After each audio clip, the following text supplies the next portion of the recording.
All right, so are we ready to jump into this deep dive on state management in React? Absolutely. Let's do it. Awesome. So you sent over a couple of articles from the DEV community, one called Episode 2, Strengthening State Management in React, and then this other one, The Cadet and the Defense of Planet Codex, Introduction. And so let's just dive in. What are we going to get out of this? What's the mission of this deep dive today? It's all about really understanding state management, which is super important, like essential for building any robust React application. Okay. And I have to say, this Planet Codex analogy from these articles, it's really clever. It like paints this picture in your mind that really helps to grasp like the nuances of state management. I'm intrigued. Tell me more about this Planet Codex. Okay. So picture this. Planet Codex, right? Okay. It's powered by this energy source called Reactium. Reactium. Reactium energy, yeah.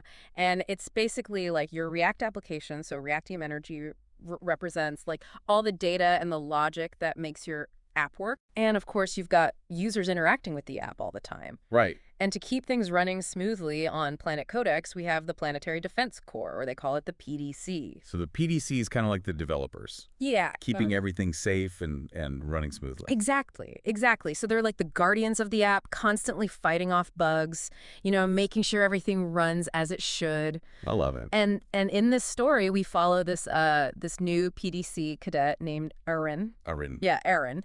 And through her training, like as she learns how to defend Planet Codex, we learn about all these core principles of state management. Okay. All right. So what's the first challenge that Arin faces? Like, what is she tackling? So she starts her training in these state forests where the Reactium energy flows in these like intricate patterns. It's super complex. And one of her first lessons is about something called state lifting. State listing. All right. I'm ready to list some state. Okay. So imagine Arin, right? She's learning to control this Reactium energy. She has to like channel it upward to make it accessible to different parts of the forest. And that's basically what state lifting is all about in React. Okay. Instead of having this data, this energy locked away in one specific component, you're moving it up, kind of like lifting it up to a higher level so other components can tap into it. So instead of having like data silos, you're creating like a shared resource. Precisely. It's all about making sure the right information is available where it's needed. And one of the articles actually shows this with a code example. Okay. So Arin sees these two child components. They're called child A and child B. Child A, child B. Right. And they both need access to the same piece of state. So instead of keeping it in one of them, she learns to lift that state up to their parent component. And this creates what we call a single source of truth. A single source of truth. Yes. Okay, so that means instead of having multiple copies of the data floating around, there's one central place where it's managed. That makes sense. I feel like that would lead to fewer bugs and less confusion. Absolutely. And actually, speaking of a single source of truth, that's like the very next hurdle Arin faces in her training. The article describes this crazy scene in the state forests where multiple sources try to control the same flow of Reactium energy, and it just leads to chaos. Oh, well, that doesn't sound good. No, it's not good at all. And that chaos, that's exactly what can happen in a React app if you don't have a single source of truth for your state. Imagine different parts of your app, like fighting over the same piece of data, trying to update it in conflicting ways. Oh, so you mean things would get all glitchy and unpredictable? Exactly. Your app could start behaving in all sorts of weird ways, and users wouldn't know what to expect. It would be a nightmare. So how does Arin learn to prevent this chaos?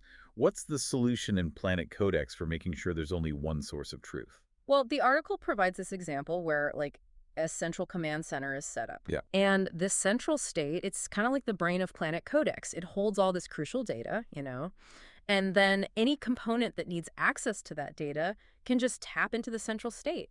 And when any component updates the state, all the other components are automatically notified and updated as well. So it's kind of like having a conductor leading an orchestra, making sure everyone is playing the same tune. Yes. It's correct. And that way, there's no confusion or conflict, right? Right. Everything is in sync. Exactly. Okay, so I see how that relates to the code example in the article. Having one central place to manage the state for, like user authentication or theme settings or whatever, Yeah. that just seems way more organized than having multiple components battling for control. Right. And it's not just about clean code, it's about creating a stable and predictable user experience. The article really hammers this point home. Mismanaged state can have real consequences. So it's like protecting Planet Codex from those bug hordes. Right. If the state isn't managed properly, the whole system becomes vulnerable. Exactly. Arin quickly learns that lesson. So we've got state lifting and the single source of truth. What other challenges does Erin encounter in her training? Well, the next big hurdle is something that can make even experienced developers cringe. It's called prop drilling. Oh, prop drilling. I've heard of Yeah. that. Isn't that like that game of telephone where you whisper a message down the line and it gets all garbled by the end? Yeah, it's kind of like that. Imagine trying to send a message through this like tangled web of energy paths in the state forests. That's basically what prop drilling is like in React. You're passing data down through all these layers of components, and it can get super inefficient and really hard to maintain. So what's the solution? How does Erin avoid getting lost in this forest of props? She discovers something called React context, which is basically like creating a shortcut through those tangled energy paths. Okay. It lets components access the state they need directly without having to pass props down through every single level. So instead of having this like chain of command where data has to go through all these middlemen, you're setting up a direct line of communication. Yeah. Exactly. The article actually gives this really clear example showing how much cleaner and more efficient your code becomes when you use context. I bet. And I think it's so cool how they tie this real-world coding concept back to the Planet Codex analogy. Right. It makes it so much easier to grasp. Yeah. Okay, so we've got state lifting, the single source of truth, and React context for streamlining data flow.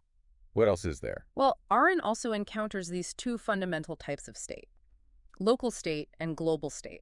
Ah, local and global state. Those sound familiar. Right, and in Planet Codex, they explain it like this.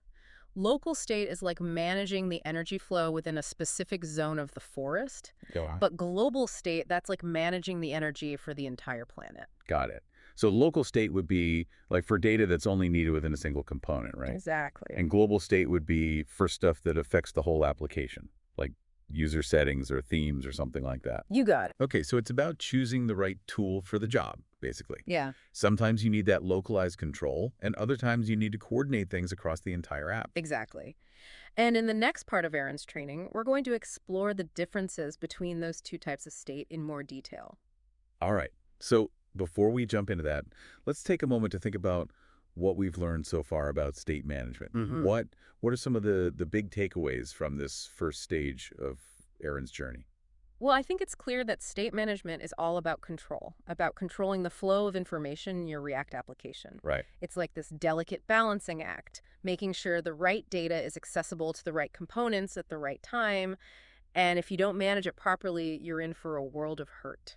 Yeah, it sounds like mismanaged state can lead to all sorts of nasty bugs, glitches, and unpredictable behavior, which is definitely not what we want. Nope, not at all. So we've learned how lifting state up can make our code cleaner and more organized. We've seen how having a single source of truth can prevent conflicts and ensure consistency across the app. And we've got React Context as this awesome tool for streamlining data flow. All right, and we've just scratched the surface. There's so much more to learn about how to defend Planet Codex and our React apps from the dangers of mismanaged state.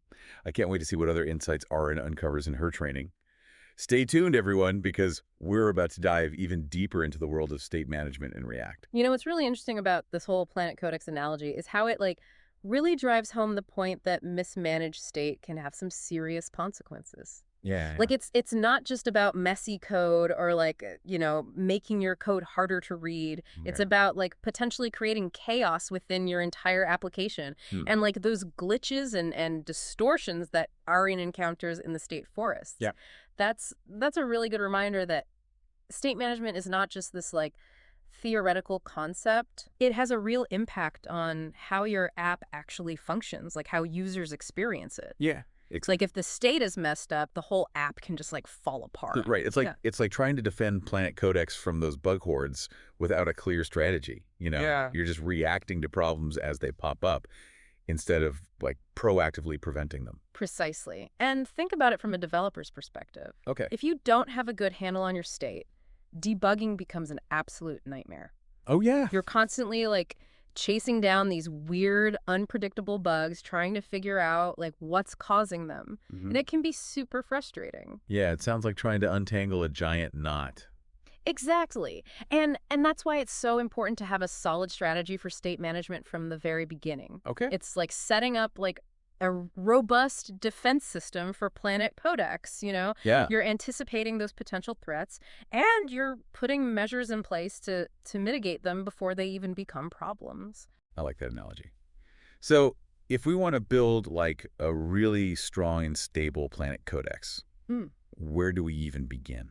Well, the first step is understanding how data flows through your application. Okay. Like, where does the state originate? Mm. How is it being shared between different components? Yeah. And how is it being updated? Right? Once you have a good grasp on that flow, you can start thinking about, like, the best ways to manage it. So it's like mapping out the energy currents in the state forests, right? You Exactly. need to understand like the lay of the land before you can start manipulating the slow. Exactly, exactly. And as you're mapping things out, you need to think about the scope of your state. Okay. Is it local to a single component, like managing the energy for, say, a single tree in the forest? Hmm. Or is it something that affects the entire forest, like the overall climate or something? Right. So like local versus global state. We talked Yeah. about that a little bit earlier. Yeah. But how do you decide which one to use? Like, are there any kind of rules of thumb? Yeah, a good rule of thumb is to keep your state as local as possible. Okay. If a piece of data is only relevant to one component, there's no need to make it global and complicate things, right? Right. But if you Yeah. have data that affects like multiple parts of your application, like user authentication or theme settings, then global state makes more sense. Got it. So it's all about finding the right balance Mm-hmm. between keeping things simple and manageable, but also making sure that data is accessible where it's needed. Precisely. And remember, there are tools and techniques that can help you strike that balance. Yeah. React context, like we discussed earlier, that's a great option for managing global state. Hmm. And there are also more powerful state management libraries like Redux Right. Read it. that provide more advanced features for handling really complex applications. So it's not just about picking one approach and sticking with it, Yeah. right? It's about understanding like what the different options are Mm-hmm. and choosing the one that best suits your particular project. Exactly. And don't be afraid to experiment and iterate. You know, Okay. as your application grows and evolves, your state management needs might change as well. Right. So be prepared to adapt and refine your approach as you go along. That's great advice. It's a good reminder that like software development is this ongoing process Yeah. of learning and adapting. You know, there's no one size fits all solution. Right. You have to be willing to constantly like evaluate and adjust your approach based on the challenges that you're facing. Absolutely. And the more you understand the principles of state management, Mm-hmm. the better equipped you'll be to make those decisions and to create like really robust and maintainable applications. This has been such an insightful conversation. Yeah. I love how we've been able to like connect the dots between these abstract concepts and real world code examples. Mm-hmm. It's definitely made the learning process more engaging and memorable for me. Me too. Me too. And you know what? I think Arin's journey like offers a really valuable lesson for all of us. Whether we're like seasoned developers or just starting out, Yeah. there's always something new to learn. Right. And the world of state management is no exception. Absolutely. So speaking of learning, let's talk about some of the specific tools and techniques that developers use to manage state in React. Okay. We talked about context, we talked about Redux, but what other options are out there? Well, there's this whole ecosystem of state management libraries and frameworks, each with its own like strengths and weaknesses. Oh, wow. Some popular ones include Zoostan, Recoil, and Jotai. Okay. And these libraries offer different approaches to managing state. Hmm. Some are more lightweight and minimalist, Okay. while others provide more structure and features. So it sounds like there's a tool for every job, basically. Pretty much, yeah. So how do you decide which one to use? It really depends on the specific needs of your project. Okay. Factors like the size and complexity of your app, Hmm. the experience level of your team, and your personal preferences can all influence your choice. It's worth taking some time to research and experiment with different options Okay. to see which one feels like the best fit for you and your team. That's great advice. It's a good reminder that there's no like silver bullet in Mhm. software development. Right. The best solution is often the one that works best for you and your team. Yeah, And that might involve trying out different approaches, seeing what sticks. exactly. Exactly. And you know, one of the things I love about the React community Mhm. is the willingness to share knowledge and best practices. Yeah. There are so many great resources available Oh, online. yeah. Articles, tutorials, blog posts, all from like experienced developers who are really passionate about state management. Mhm. So if you're feeling like overwhelmed or confused, don't hesitate to reach out and tap into that collective wisdom, you Wow. know? That's a great point. Yeah. The developer community is such an incredible resource. Hmm. And I'm always amazed by like the generosity and willingness to help others. Yeah. It's one of the things that makes this feel so rewarding, I think. I couldn't agree more. And it's a reminder that even though we're talking about like code and technology, Hmm. at the end of the day, it's all about people and the connections we make through shared knowledge and passion. Beautifully said. Hmm. Now that we've kind of explored this broader landscape of state management and the tools available, Mhm. let's shift gears a little bit and see how these concepts actually come to life in in real-world projects. Okay. Are you ready to dive into some practical examples? Absolutely. Let's do it. All right, so we've talked about the theory, we've talked about the tools. Hmm. Now let's get down to like the nitty-gritty Yeah. and see how state management actually plays out in real-world React applications. Yeah, I think that's a great idea. Yeah. Like seeing these concepts in action can really help solidify our understanding. Mhm. So why don't we start with something familiar like an e-commerce app?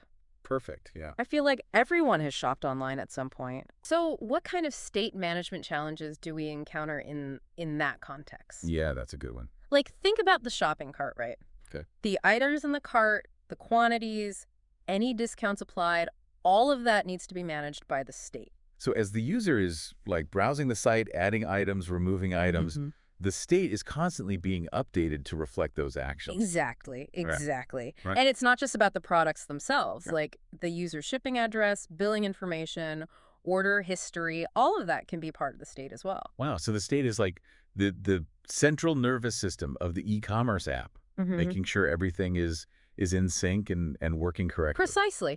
And if the state isn't managed effectively, you can run into all sorts of problems, like Right. items disappearing from the cart, Oh. incorrect order totals, or even like security vulnerabilities. Oh, that sounds like a disaster waiting to happen. It definitely can be, yeah.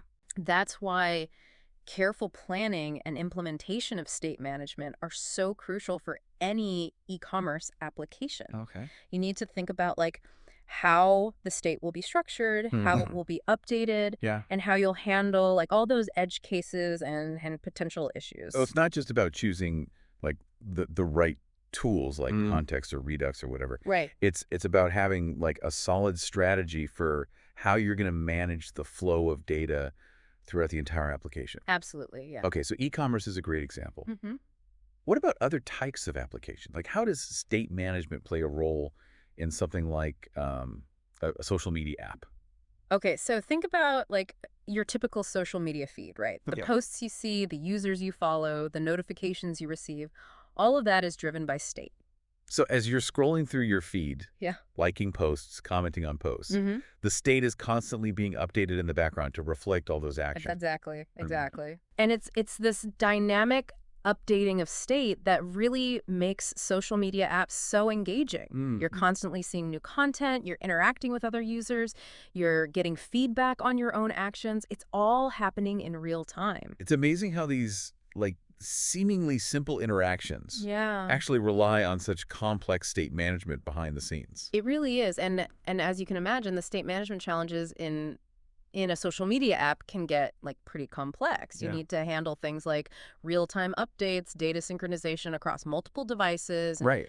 and user privacy is a big one. Yeah. There's a lot to think about. It sounds like state management is just like a critical part of building any modern web application. It really is, yeah. Whether it's like an e-commerce platform, Mhm. a social media app, Yeah. or even like a complex game. Mhm. Understanding how to manage state effectively is essential for creating that like seamless and enjoyable user experience. Couldn't agree more. Well, this has been an incredibly insightful deep dive. Yeah. We've covered so much ground from like the fundamental concepts of state management Mhm. to the tools and techniques used to implement it, Yeah. to like real world examples of how it's applied in different types of applications. Mm. I really feel like I have a much better understanding now Me too. of how state management works and why it's so important. Yeah, and I think Arin's journey through Planet Codex has been such a valuable way to learn about these concepts. It's Yeah, made it like fun and engaging, and it's definitely helped me to remember the key takeaways. absolutely. So as we wrap up, what are some like final thoughts or key takeaways that you would want our listeners to keep in mind? Well, I think the most important thing is to remember that state management is all about control. Hmm. It's about controlling the flow of data in your React application. Right. So take the time to understand how data is being created, how it's being shared, how it's being updated, and choose the right tools and strategies to manage it effectively. Great point. Yeah. Yeah, And don't be afraid to experiment, try out different libraries, see what works best for your specific needs, and remember that the React community is such a valuable resource. If yes, you're ever stuck or confused, there's always someone out there who's willing to help. absolutely. Well, on that note, I think we've reached the end of our deep dive into state management in React. It has been a journey. It has, it has. Thanks for joining us on this exploration. Yes, thank you for having me. And until next time, happy coding, everyone. Happy coding.